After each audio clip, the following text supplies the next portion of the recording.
Morning. Hey, I didn't recognize you there. Not used to seeing you in civilian clothes. How's it going? Good, man. Yourself? Doing well. Last time we were out here, I thought you were on your time trial bike race, and then I was yelling at Miguel or someone. No, man. Hey, pups. I mean, I'm still doing the mountain bike thing, but Yeah. Yeah, the road stuff I'm not really. I mean, I did a crit last week, but like, I don't know. I just don't care too much. Yeah. Right now. Oh, you've kind of been there, done that, so. You know, my focus is just with the kids right now, and Yeah.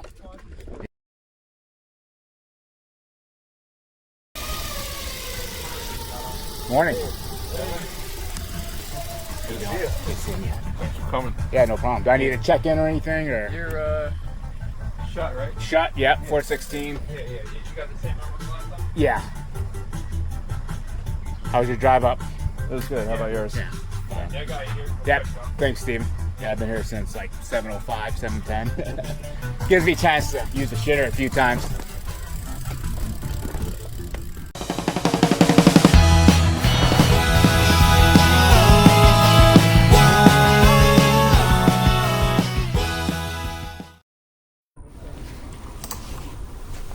Welcome back to the channel. My name is Kevin. I like to ride bikes and I like to make videos. And it's been a long minute since my last video, so it's been a crazy new year. Between issues at work that really prevented me from having the time or energy after work to work on videos, ramping up my training for the February time trial race, which I did not make a video of because I forgot to bring my camera. So this is the second race of the Perezluha time trial series for 2026. February was the first race.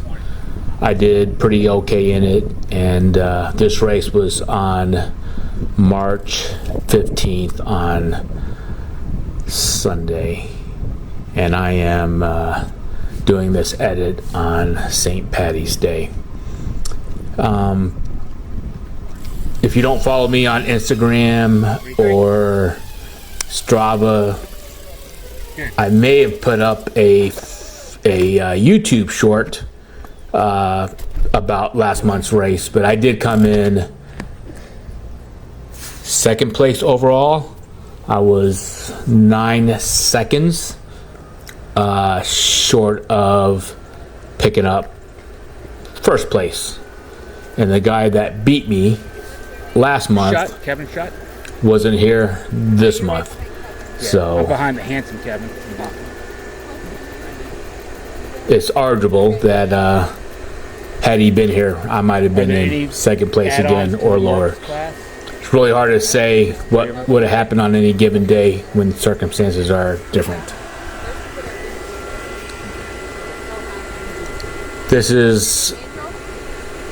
I'm basically recording the voiceover as I watch the video, so you might hear a little bit of background noise. I'm trying to do it all in one recording and let it play out.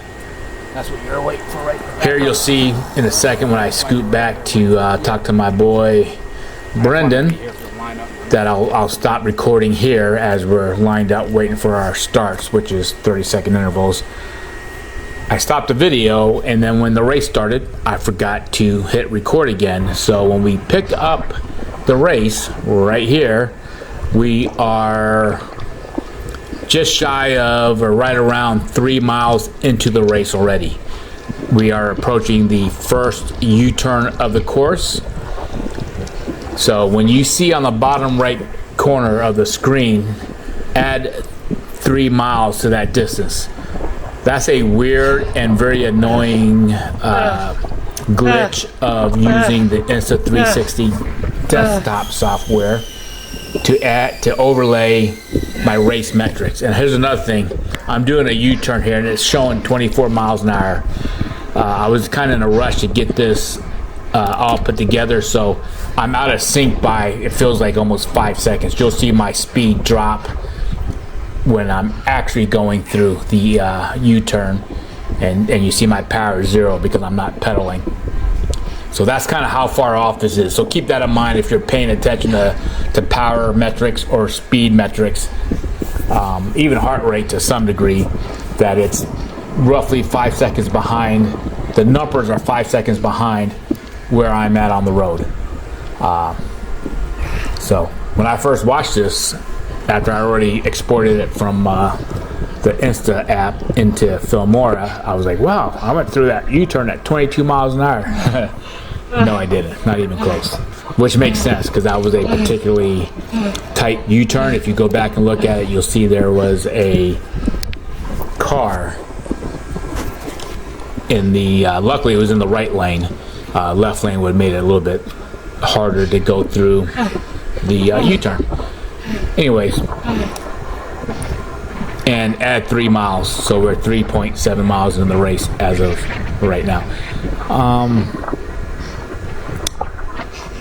I kept the wind noise, instead of putting music in the background, I wanted you to hear where I am struggling. You can see it sometimes in the face, but not all the time, because I think I just have that face that when I'm riding remotely hard, my face makes it look like I'm suffering sometimes more than I am, maybe sometimes less than I am. But when you start hearing the moaning and groaning and the breathing, I'm in a real struggle point at that point. Very happy with how this race went. Last month, my buddy Brendan raced time trials only. This month, he raced the road bike and the time trial, which I don't know how you do that. That's a lot of max effort in close proximity. But he and a few other guys are able to do that very well and show out very good performances. But I also knew it would be a tough race for me, knowing that my competition was that stiff.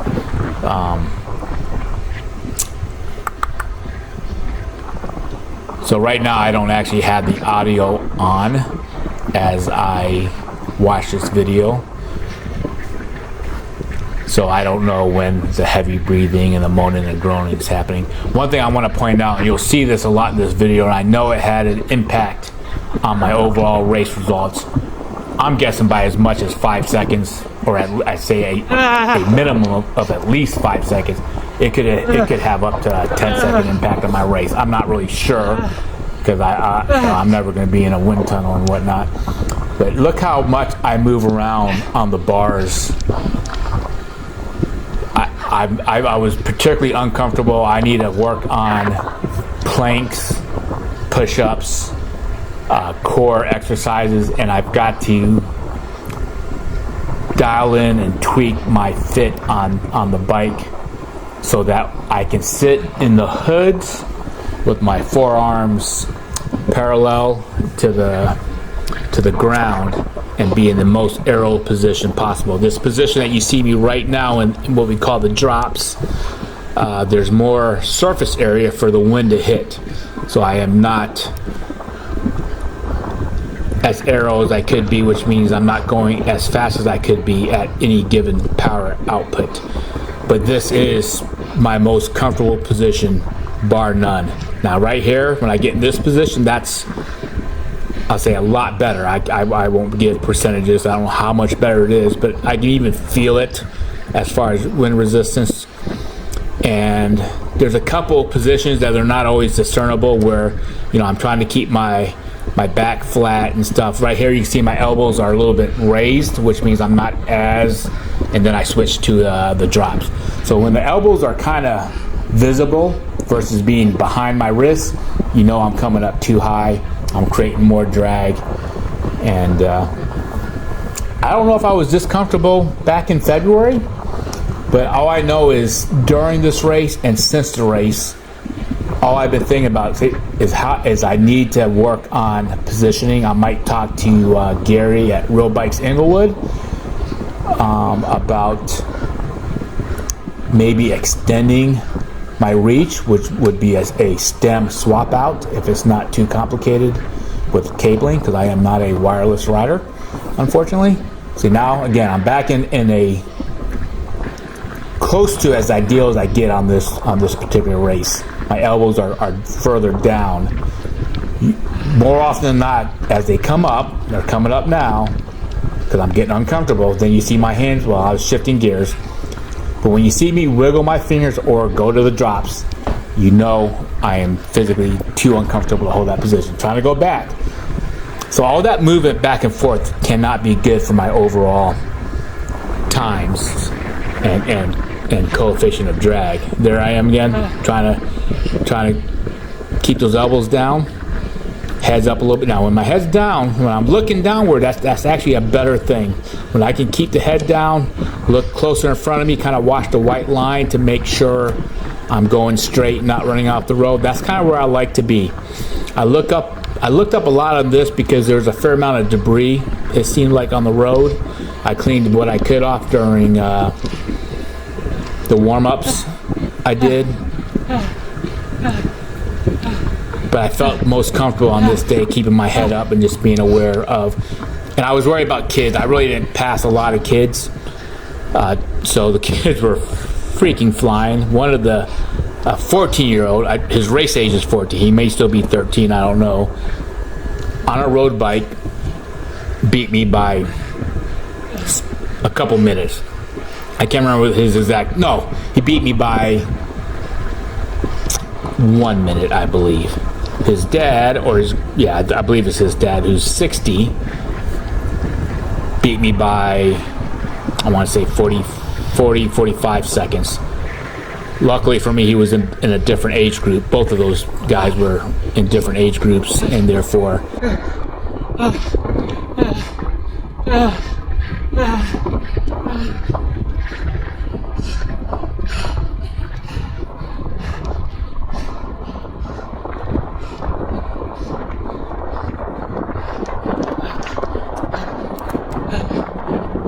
go back and edit some of that out. I didn't want to spoil the results so soon.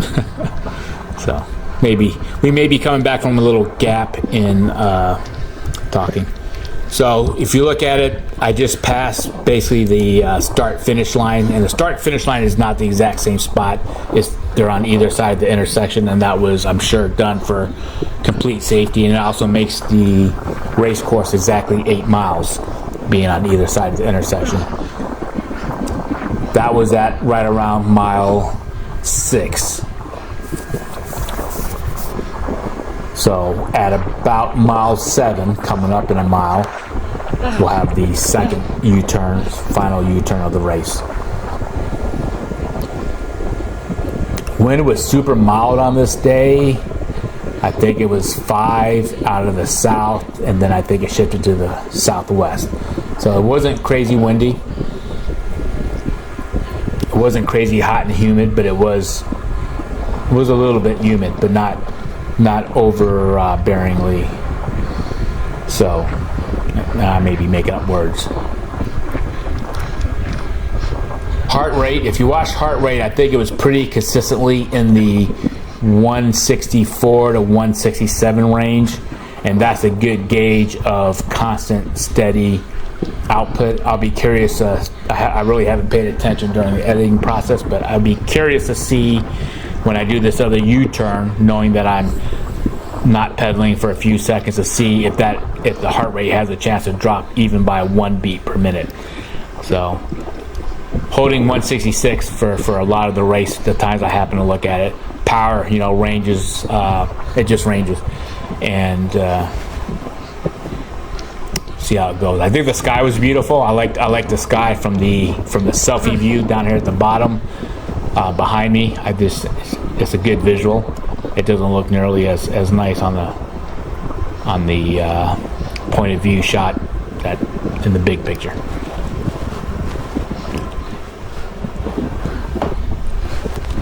So what's going through my head this whole time was that Brendan, who started 30 seconds behind me because he's a few years younger than me, was that at any point, he might pass me. Or when I look behind me to check for traffic, I might see him. And that was, more than anything, was my driving force. because he's one of my best friends. Yeah, I'm looking back now. So I'm moving over to the left to make the U-turn. He's one of my best friends, but when you're racing, you're racing. So no hard feelings, but you want to go as hard as you can. And in a time trial, it's it's not like a crit race, because that's a whole different frenemy situation when you're crit racing or road racing, because now there's a chance for crashes to happen and whatnot. But when you're just you and the clock, to me it's you and the clock, and like it or not, whoever your competitors are on the day. U-turn. Remember, we got 5 seconds, so it says 20 there, 20 miles an hour. So I did drop to 163 because I kind of backed off pedaling because there's a slight downhill coming into it, so my heart rate did decrease. And right now I should see speed drop to 19, 18, 15. Yep, that's the U-turn. 13. Now it's climbing up. Now heart rate, which always lags power and speed, got down to 163 again.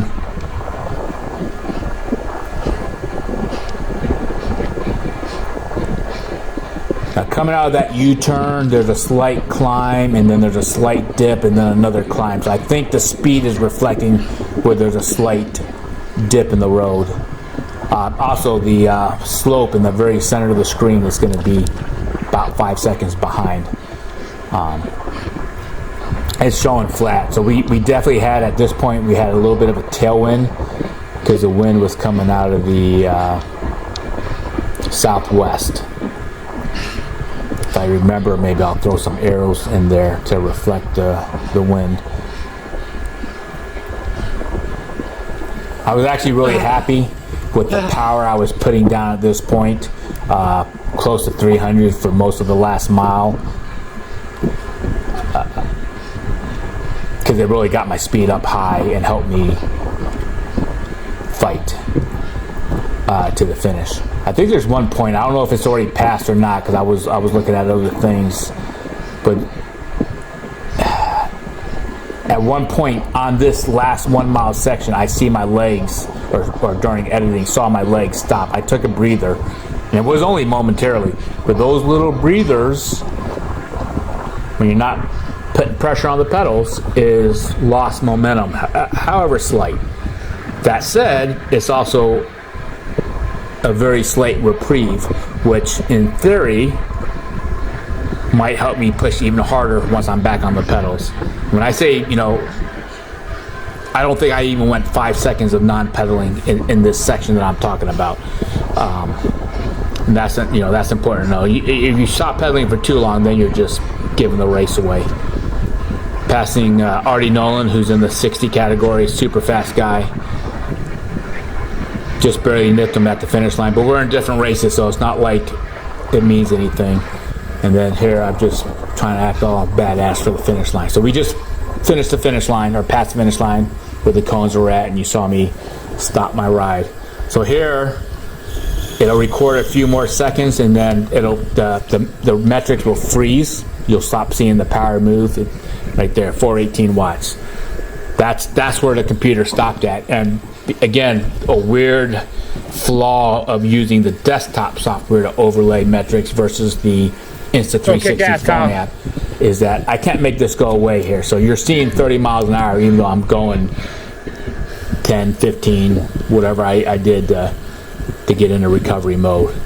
Soft pedal it out. So I'll have to throw up a picture from the finish line, but in case I didn't spoil it earlier in the race, I got first place, barely, but I got first place.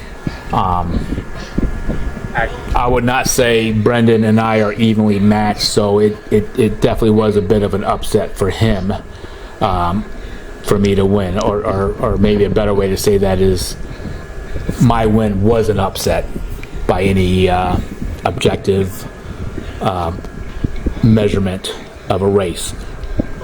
I wasn't supposed to beat Brendan, so I take him where I can get him, but I don't, I would not predict that would happen again. So Brendan's super strong, super disciplined racer. Howdy, thank you. But I felt good. It felt really good to be on that top step for my first time probably in any racing. I've done enough racing where if I got on a podium, it was a super deep podium or a short, super small field. On this day, granted, the guy that beat me last month maybe could have beat me on this day if he showed up, maybe not. I mean, it was only an 8-second difference. But sitting up a lot, not having my elbows down low, not pedaling, those are all little things that easily could have cost me 8 seconds last month, or 8 seconds this month, or 8 seconds next month. So between now and the April race, I am definitely going to work on bike positioning and being comfortable. There's the Get Rad Devo team, followed by Eric, and they had a great turnout, great showing, and they were racing all over the state on Sunday. Thank you for watching. Let's ride.